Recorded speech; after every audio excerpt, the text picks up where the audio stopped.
नमस्कार जय जगन्नाथ। तो चलतु आज मुझे आपण सहित गोटे पिंटरेस्ट वाला केक डिजाइन सेयार करुँची।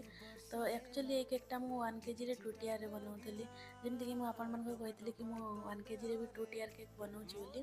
तो से एक्चुअली जी मत ऑर्डर देते से एक्चुअली किसी कही नथिले कि फ्लेवर कौन दरकार कि टूटियार कि कौन कहीकि किसी कही नथिले। मो हिसाब रे टूटियार करदे कहीं 1 kg टूटियार केक जदि होउची ताले कहीं करवानी देखा भी सुंदर लगुच।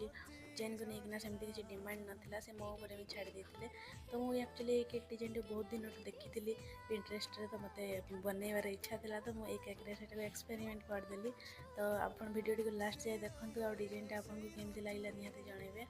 पूर्व जदि आप मो चैनल नुआ थे तो चैनल को सब्सक्राइब लाइक एंड शेयर करके जी। आज इंस्टाग्राम रे फेसबुक रे देखुता फॉलो करने जमा भी भूलें। आदि आप भी गोटे फ्रेश आउ डिलीशियस केक कस्टमाइज करने चाहूँगी तो मतलब निहाती ऑर्डर प्लेस करेंगे।